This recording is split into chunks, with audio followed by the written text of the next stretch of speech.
নমস্কার, জয় হিন্দ, জয় ভারত, জয় শ্রীকৃষ্ণ।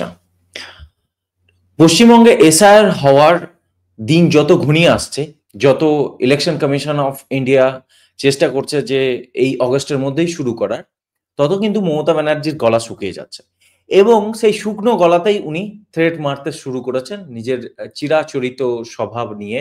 যেভাবে উনি মেরে থাকেন, থ্রেট করে থাকেন সরকারি কর্মচারী, যারা পশ্চিমবঙ্গের সরকারি কর্মচারী, যারা ইলেকশন প্রসেসে ইনভলভ থাকে, যারা ইলেকশন করায়, এই সমস্ত ব্যাপার-স্যাপার করে এবং বিএলও মানে যারা বুথ লেভেল অফিসার্স, যারা এই এসআইআর বা স্পেশাল ইন্টেনসিভ রিভিশনস করবে, মানে যারা ওই ভোটার লিস্ট সংশোধনের কাজে বুথে, বুথে যাবে, ঘরে, ঘরে যাবে, সেই সেই তাদেরকে থ্রেট করা শুরু করেছে।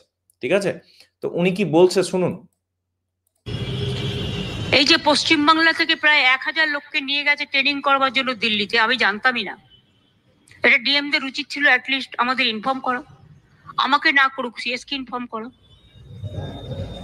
আপনারা বিএলও যেসব লিস্ট করেছেন, বিএলও দের কাছে আমার অনুরোধ থাকবে ভোটার লিস্ট থেকে কারো নাম যেন বাদ না যায় সেটা দেখার। মনে রাখবেন, ইলেকশন কমিশন তার নোটিফিকেশন যখন হবে ডেট অফ ইলেকশন, তখন থেকে এটা ইলেকশন কমিশনের আন্ডারে যায়।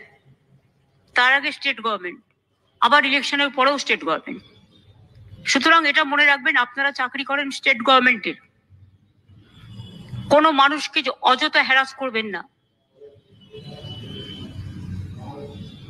যদিও আজকে কেস আছে বলে ডিটেলস শুনলেন উনি কি বলছেন? উনি বলছেন যে দিল্লি থেকে এসআইআর এর জন্য, স্পেশাল ইন্টেনসিভ রিভিশনের জন্য 1000-এর বেশি বিএলও কে নিয়ে যাওয়া হয়েছে, বুথ লেভেল অফিসার্সকে দিল্লি উড়িয়ে নিয়ে যাওয়া হয়েছে। তাদেরকে কি করা হচ্ছে? ট্রেনিং দেওয়া হচ্ছে। ঠিক আছে? তো ট্রেনিং যে দেওয়া হচ্ছে সেটার ব্যাপারে উনি বলছেন যে ডিএম দের, মানে ডিস্ট্রিক্ট ম্যাজিস্ট্রেট বা তাদের উচিত ছিল, যে আইএস অফিসাররা আছে যারা ডিস্ট্রিক্ট ম্যানেজ করে, তাদের উচিত ছিল যে বিএলওরা গেছে ওখানে ট্রেনিং নিতে, তাদের সম্পর্কে ওনাকে, ঠিক আছে, মানে ওনার অফিসকে বা সিএস কে, মানে চিফ সেক্রেটারিকে ইনফর্ম করার, করেনি। তো তারপরে উনি কিভাবে থ্রেট দিচ্ছেন দেখুন, যে বিএলওদেরকে বলছেন যে দেখবেন যেন একজনেরও নাম ভোটার লিস্ট থেকে বাদ না যায়। ঠিক আছে? মনে রাখবেন যে ইলেকশন কমিশন কখন থেকে কন্ট্রোলে থাকে? যখন ইলেকশন, যাব বাবা, কি হলো? তো ইলেকশন কমিশন কখন থেকে কন্ট্রোলে থাকে? যখন থেকে ইলেকশন নোটিফাই হয় বা এক কথা ইলেকশনের কথা ঘোষণা হয় তখন থেকে। কিন্তু তার আগে বা পরে সেটা তো স্টেটের কন্ট্রোলেই থাকে, মানে স্টেটই তো সেটা ডিসাইড করবে। দাঁড়ান, আমার লাইটে কোনো সমস্যা হচ্ছে। ওকে ওকে, সরি, প্রবলেমের জন্য ক্ষমা চাইছি। তো যে ব্যাপারে আমরা কথা বলছিলাম, যে উনি থ্রেট এটাই করছেন বা এটাই বললেন যে তাহলে আপনারা যারা বিএলও বা যারা ইলেকশন করাবেন বা এই সমস্ত ভোটার লিস্ট সংশোধন করবেন, তারা তো সব মানে রাজ্য সরকারের কর্মচারী। ঠিক আছে? তো আপনাদেরকে রাজ্য সরকারের হয়েও এই কাজ করতে হবে। ইলেকশনের আগেও রাজ্য সরকারের কর্মচারী আপনার, ইলেকশনের পরেও রাজ্য সরকারের কর্মচারী আপনারা। তো তার মানে উনি থ্রেট দিচ্ছেন। এটা কোনো ইনডিরেক্ট থ্রেট নয়, এটা ওপেন থ্রেট। এটা ওপেন থ্রেট দিচ্ছেন যে আপনারা আমাদের কর্মচারী, আপনারা এখানেই থাকবেন ইলেকশন কমিশন ওই 3 মাসের জন্য, হ্যাঁ? আপনাদেরকে আমাদের কাছেই থাকবেন। যদি এরকম কোনো কিছু করেন তো আমরা দেখে নেব। এটা ওপেন থ্রেট। বুঝতে পারছেন? ওদেরকে ক্লিয়ারলি বলছেন যে একজনও বাদ না যায়। বাদ না যায়। কেন বাদ যদি আ তারা নিজেদের কাজ করবে না? যদি কেউ ভুয়ো হয় তো তাদেরকে বাদ দেবে না? তা না দিতে পারবে না। উনি তো মনে করেন না এটা Islamic Republic of West Bengal. উনি তো এটা মনে করেন। এটা তো ভারতের অঙ্গরাজ্য নয়। এটাকে উনার আলাদা সাম্রাজ্য। উনি থ্রেট মারছেন যে যেন একজনও বাদ না যায়। হলে আমি দেখে নেব। আমার পার্টির লোকরা দেখে নেবে বা আমি সরকারি, মানে উনি কিভাবে দেখে নিতে পারেন? উনি আপনাকে হ্যারাস করবেন, উনি আপনার উপর মিথ্যা কোনো কেস দিতে পারেন, উনি আপনাকে কোনো কেস দিয়ে আপনাকে সাসপেন্ড করতে পারেন, আপনার চাকরি থেকে সাসপেন্ড করতে পারেন, বা হয়তো উনি আপনার মাইনে আটকে দিতে পারেন, সিএডিএ ওইসব যেসব হয় ওইগুলো আটকে দিতে পারেন। এই সমস্ত হ্যারাসমেন্ট করবেন, বা ওনার পার্টির তরফ থেকে আপনাকে তো এখানে থাকতে, সরি, ওনার পার্টির তরফ থেকে আপনার ফ্যামিলির উপর অ্যাটাক হতে পারে, আপনাকে তো পশ্চিমবঙ্গে থাকতে হবে, আপনার মানে বাল বাচ্চা আছে, আপনার পরিবার পরিজন আছে, হ্যাঁ, বাবা মা বউ বাচ্চা সমস্ত আছে, তাদেরকে থাকতে হবে, তো তাদের উপর অ্যাটাক হতে পারে। এই সমস্ত কিছু এই সবের মধ্যে পড়ছে। উনি যেটা বলছেন না, উনি যে থ্রেটটা দিচ্ছেন যে দেখে নেবো, আপনাদেরকে আমাদের সঙ্গেই থাকতে হবে, আপনার রাজ্য সরকারের কর্মচারী, তো উনি এটাই বলতে চাইছেন যে আমরা দেখে নেবো, ঠিক আছে, তো মনে রাখবেন আমাদের সঙ্গেই থাকতে হবে, না হলে দেখে নেবো। তো দেখুন, এইভাবে থ্রেট একটা রাজ্যের মুখ্যমন্ত্রী, একটা সাংবিধানিক পদে বসে থাকা মানুষ যদি এরকম ভাবে বলেন, যে রাজ্যের সরকারি কর্মচারী হোক তথা রাজ্যের যারা সিটিজেন বা এখানকার যারা নাগরিক, তাদেরকে যদি এরকম ভাবে উনি ধমকান, উনি একটা চেয়ারে বসে সাংবিধানিক পদে বসে যদি এরকম ভাবে ধমকান, একটা গুন্ডার মতো অনুব্রতর স্টাইলে যদি এরকম ভাবে ধমকান যে দেখে নেবো, বা ওরকম ওই কি নাম ওর, ওই ইয়ের হুমায়ুন কবির ছিল নাকি, ওই হুমায়ুন কবির স্টাইলে, ওই টাপোরি স্টাইলে যদি উনি ধমকান, উনি যদি নিজের সিটের মর্যাদাটা যদি না রাখেন, তো তাহলে আমি কেবলমাত্র বলতে চাই কেন্দ্র সরকারকে যে আপনারা ভুলে গেছেন যে রাজ্য, মানে আমাদের সংবিধানে আর্টিকেল 256 257 বলে কোনো মানে প্রভিশনস আছে, আপনারা কি ভুলে গেছেন? আপনাদেরকে নিজের মানে নিজের যে রাইট সেটাকে এক্সারসাইজ করতে কি আপনাদের কি কোনো ব্যথা লাগছে? ব্যথা লাগছে কি? একটা ফেডারেল স্ট্রাকচার যদি পুরো ডেমোলিশ হয়ে গেছে, সেটা আপনারা দেখতে পাচ্ছেন যে কেন্দ্র সরকারের কোনো কথা হোক বা কেন্দ্রের কোনো কনস্টিটিউশনাল বডি হোক, মানে সে জুডিশিয়ারি হোক বা ইলেকশন কমিশন হোক বা এই সমস্ত যে সমস্ত কনস্টিটিউশনাল বডি বা সিবিআই হোক, ইডি হোক, এদেরকে অসহযোগিতা, এদেরকে অ্যাটাক করা, এদের কথা না মানা, মানে একজন সাংবিধানিক পদে বসে থাকা একজন সিএম যদি ওপেনলি এরকম ভাবে রাজ্যের মানে মানুষজনকে বা জনগণকে যদি থ্রেট করে, তো এর থেকে বড় প্রমাণ কি লাগবে যে এই রাজ্যে পুরো থ্রেট কালচার চলছে। এই রাজ্যের সর্বোচ্চ ক্ষমতায় যিনি বসে আছেন, তিনি এরকম ভাবে মানুষকে থ্রেট করছেন, তিনি এভাবে সরকারি কর্মচারীদেরকে থ্রেট করছেন। তো আপনারা কি ভুলে গেছেন যে আর্টিকেল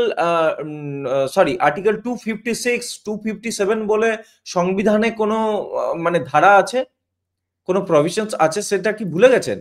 নাকি এক্সারসাইজ মানে এটাকে এক্সারসাইজ করার জন্য আপনাদেরকে কোনো রিকোয়েস্ট করতে হবে বা আপনাদেরকে মনে পড়াতে হবে বা আপনাদের মানে কি ঘুষ দিতে হবে নাকি আপনাদেরকে?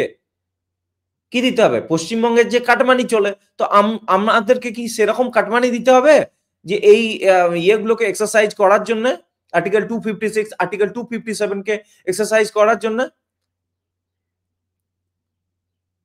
এই রাজ্য সরকারকে, গভর্নমেন্টকে বাইন্ডিং ইনস্ট্রাকশনস দেওয়ার জন্য যে এই এক্সিকিউটিভ পাওয়ার, যেটাকে মানে আপনার করা উচিত, যেটাকে যাতে করে আপনি এই রাজ্যের মানে স্টেবিলিটি, ল অ্যান্ড অর্ডার এবং সমস্ত ফেডারেল স্ট্রাকচার যেটা কোলাপস করে গেছে, সেটাকে এখানে স্থাপন করার জন্য যে আপনি এক্সিকিউটিভ অর্ডার জারি করবেন, সেটাকে আপনাকে মনে করিয়ে দিতে হবে। হোম মিনিস্ট্রি কি কিছু জানে না? কিচ্ছু জানে না।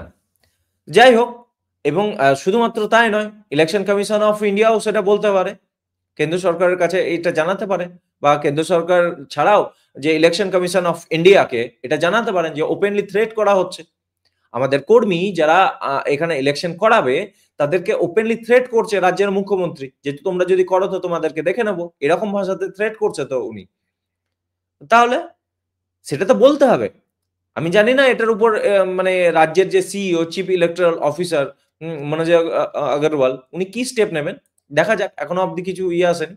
তো এরই মধ্যে আমরা দেখতে পাচ্ছি যে ইলেকশন কমিশন অফ ইন্ডিয়া কিন্তু উনি তো এটা প্রথমবার নয় যে উনি থ্রেট দিয়েছেন, উনি 21-এর মঞ্চ থেকেও থ্রেট দিয়েছিলেন। রাজ্যের মানে একরকম ভাবে ধরে রাখুন, রাজ্যের মানে স্বরাষ্ট্রমন্ত্রীকে বা ইয়েকে, আমাদের প্রধানমন্ত্রীকে বা চিফ ইলেকশন কমিশনারকেও উনি একরকম থ্রেট দিয়েছিলেন 21-এর মঞ্চ থেকে। তো ইলেকশন কমিশন তো সেটা নিয়ে বসে নেই। হ্যাঁ, তারা এখানে দেখুন, election commission begins BLO training in West Bengal amid speculation on SIR.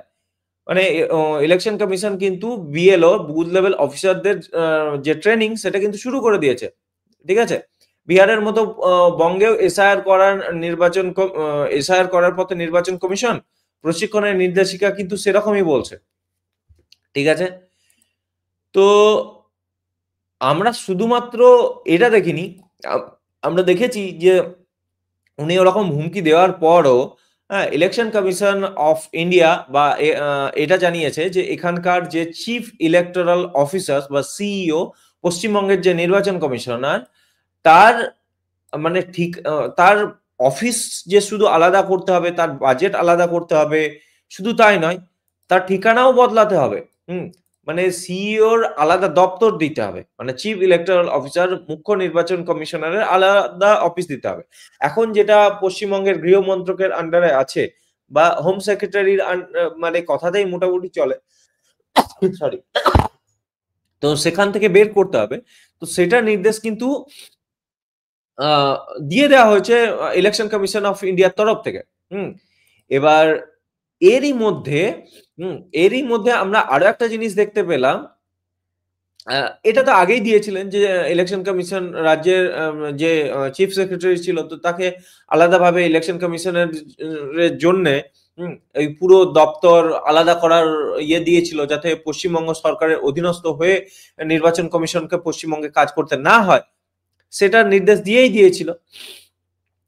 তো কালকে আমরা কি দেখলাম, কালকে আমরা দেখলাম এটা দেখুন যে এখানে বলছে যে বাংলার ভোট কর্মীদেরকে প্রশিক্ষণে এসআইআর সংক্রান্ত নির্দেশিকা দিয়ে দেওয়া হয়েছে।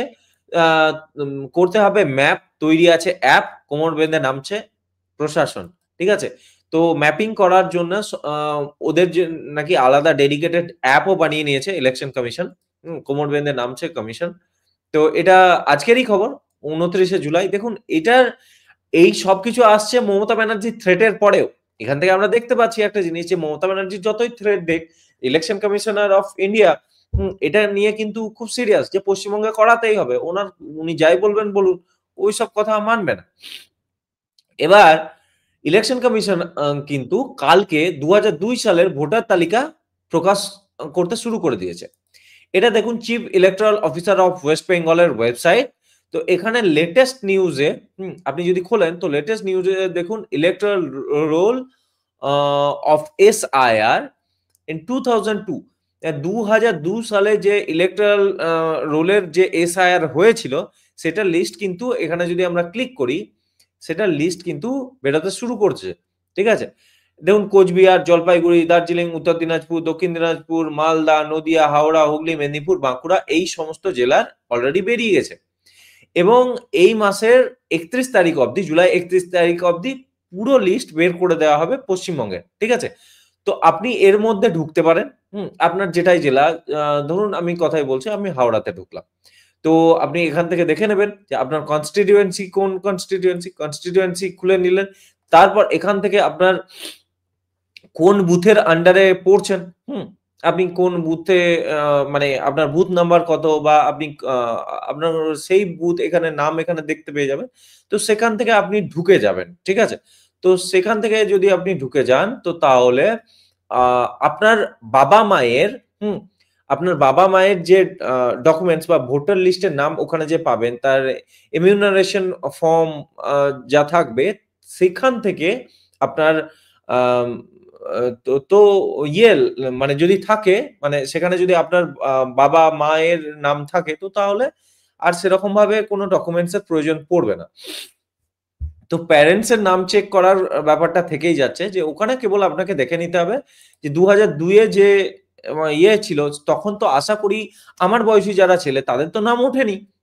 2002 এর ভোটার লিস্টে আমার নাম ছিল না, আমার বাবাদের নাম ছিল, বাবা মায়ের নাম ছিল। তো সেখানে যদি বাবা মায়ের নাম পেয়ে যান তাহলেই হয়ে যাবে, কোনো অত চাপের নাই। তো পশ্চিমবঙ্গের মানুষের যে সমস্ত যারা আছে তো তাদের মানে যারা এখানেই জন্মেছে তাদের তো কোনো সমস্যাই নেই এবং তাতে যদি না হয়, যদি আপনার বাবা মায়ের ওখানে নাম থাকে তো তাহলে এডুকেশনাল সার্টিফিকেট বা আদার্স যে সমস্ত সার্টিফিকেট গ্রাহ্য হচ্ছে সেগুলো দিয়ে দিলেই হয়ে যাবে, ঠিক আছে। সো বেসিক্যালি মমতা ব্যানার্জি যতই থ্রেট দিক না কেন ইলেকশন কমিশন অফ ইন্ডিয়া কিন্তু থেমে নেই যে ওনার কথাতে মাথা নিচু করে জি স্যার জি ম্যাডাম হ্যাঁ সেই কথা বলেই যে না থামিয়ে দেবো কিছু না, তা সেরকম ব্যাপার নয়। ইলেকশন কমিশন অফ ইন্ডিয়া বদ্ধপরিকর এসআইআর পশ্চিমবঙ্গে হবে। উনি যতই থ্রেট দেন না কেন এটা হবে। দেখুন এখান থেকে একটা জিনিস বোঝাই যাচ্ছে যে উনি ভিতরে ভিতরে কতটা ভয়ে আছেন সেটা এখান থেকে একটা জিনিস বোঝা যাচ্ছে। উনি এটা নিয়ে যে এতটাই ভয়ে আছেন যে উনাকে ওপেনলি অনুব্রতর মতো থ্রেট দিতে হচ্ছে বা ওনাকে ওপেনলি হুমায়ুন কবিরের মতো এরকম ভাবে টাপোরি ল্যাঙ্গুয়েজে থ্রেট দিতে হচ্ছে। ঠিক আছে? উনার মতো একটা সাংবিধানিক পদে বসে থাকা মানুষের তো এরকম ভাষায় কথাবার্তা বলা বা বিএলওদেরকে থ্রেট করার কোনো মানে হয় না বা প্রয়োজন পড়ে না। কখন করে মানুষ? করে মানুষ তখনই যখন সে ডেসপারেট হয়ে যায়। ঠিক আছে? তো তার কথার মধ্যে, তার বাক্যের মধ্যে তার সেই ডেসপারেশনটা দেখা যাচ্ছে যে উনি চরম চাপে আছেন যে পশ্চিমবঙ্গে একবার এসআইআর হয়ে গেলে আমার খেলা খতম। কিচ্ছু করার নেই। ঠিক আছে? তো এই ভিডিওতে এতটাই। আপনাদের কি মতামত আমাকে কমেন্ট সেকশনে অবশ্যই জানান। জয় হিন্দ, জয় ভারত, জয় শ্রীরাম।